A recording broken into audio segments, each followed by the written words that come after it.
目前，中印已经在边境达成共识，双方部队已经在班公湖地区同步完成撤军，紧张关系似乎得到了缓和。而在经济方面，似乎也已冰释前嫌。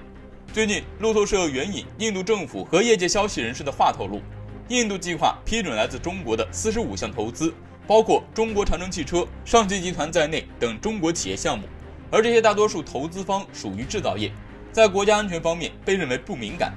其实，自边境对峙以来，印度就封禁了数百款中国应用，放缓对中国投资的审批，并加强控制其境内中国投资的力度。价值20多亿美元的约150个中国投资建议都在去年被搁置。不过，路透社报道还指出，即使如此，在去年爆发最严重对峙事件后，在2020年，中国还是重新成为了印度最大的贸易伙伴。在2020年，印度和中国的双边贸易逆差接近400亿美元，中国成为印度最大的贸易逆差来源国。即使对峙期间，印度政府还是民间都叫嚣抵制中国制造，但是去年印度从中国的进口总额还是达到了587亿美元，超过了美国和阿联酋的进口总额。这也暴露了印度极度依赖中国供应链的现状，想要摆脱中国自力更生还有很长的路要走。不过还是要认清一个事实，在对峙期间，印度政府颁布了一系列政策，官方直接出手遏制中国在当地的经济影响力，突然禁用中国手机应用软件，还随意干预中资审查和投资，这样国家的市场还有信誉可言吗？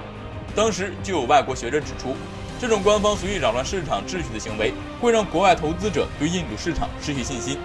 而且印度有一部特殊法律值得深思，印度曾在1962年战败，随即印度掀起疯狂的反华运动，将华人投入监狱，还将在印中国公司和公民的财产全部没收。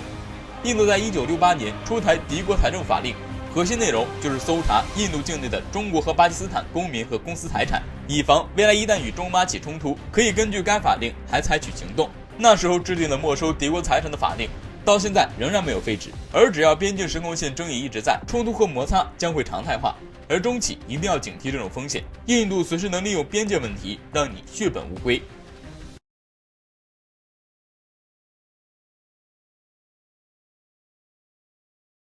目前，中印部队正在相关时空线脱离接触，局势得到缓和，但解放军就连撤军也把印军吓得不轻。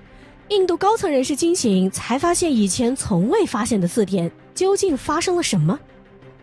最近，综合印度多家媒体消息，在2月11号，班公湖南侧热青山口撤出了200多辆，包括 88A、99A， 还有未知数量的04式步兵战车、425自行高炮等，同时还有数百辆重型卡车出动，将各哨所阵地士兵接回并部署在其他地区，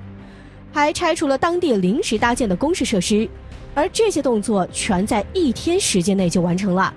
在印度普通民众看来，解放军撤军速度如此之快，是因为他们怕了，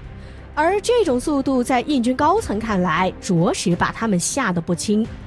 一位印度政府高级官员表示，中方撤军速度其实等同于部署速度，这是一门军事艺术。一些印军方高层人士也突然惊醒，明白此前从未认识到的4点危机。第一点是，我军在班公湖南侧的部署其实是攻势防御，一旦印军突然发起攻势，我们可以先选择层层阻击打消耗战，当印军攻势态势达到峰值后劲不足时，我军随即发起闪电反击，攻入拉达克境内。而且这个部署是隐秘的，长期以来他们总体判断我军处于单纯防御状态，其实除了印军，我们也被骗了。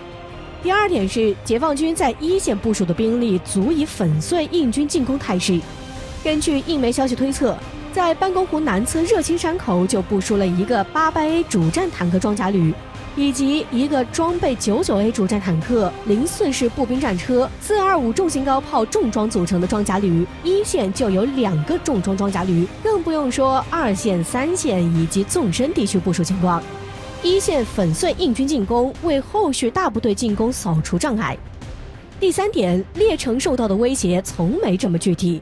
列城距时空线只有45公里，在我们的远程火箭炮、榴弹炮甚至坦克的有效射程之内，而这些威胁近在咫尺。而且从热青山口到楚舒勒再到列城，地势较开阔，适合重型装甲机动和展开。虽然列城有重兵驻守，但是很多都被山脉阻隔，很难进行快速支援。天时地利人和，可以说印军哪样都不沾边。第4点，一旦列城被攻破的后果。列城是印军在拉达克地区的后勤保障中心、指挥中心，也是西亚琴冰川、德普桑平原等地区印军的大后方。我军反击能直接收复拉达克，直接让印军破防。综上，快速撤军是解放军在以一种特殊方式展示军事实力，好让印军知道差距，知难而退，否则将重温1964年的耻辱。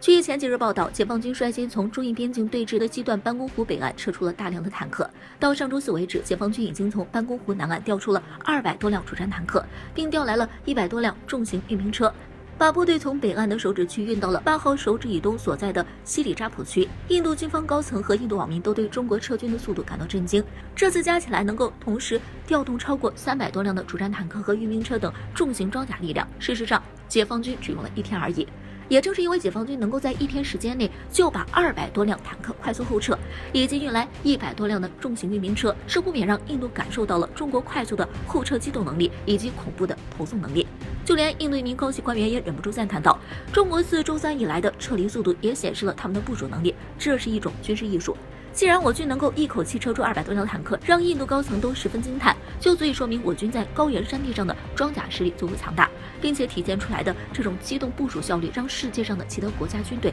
都自愧不如。在我军此次撤出该地区的200多辆坦克中，都是主战坦克，也是重型坦克，以适应各类型作战环境的装甲装备一个不少。这些坦克装备都是在40吨以上级别，包括像88式坦克、96A 式坦克，尤其是96A 式坦克，目前还是我国最先进的主战坦克之一，在世界上比其他国家的坦克性能也是丝毫不落下风。那么回到这次印度军队之所以同意脱离接触妥协后撤，是否和这200多辆的坦克让印度胆敢有关呢？其实不完全是。真正主要原因还要说到这200多辆的坦克背后是一支重装的万人之师。根据官媒报道，这支1万多人的重装合成师隶属西藏军区，在这个冬季开拔到海拔5000米的高原展开实训大练兵，借高原冬季实地驻训来发现潜在问题。最终部队在克服高原山地、严寒气候条件下，如此这般的刻苦训练，既是提高了部队冬季高原作战能力，丰富了高原作战经验，又总结了一系列的高原极限战术技巧。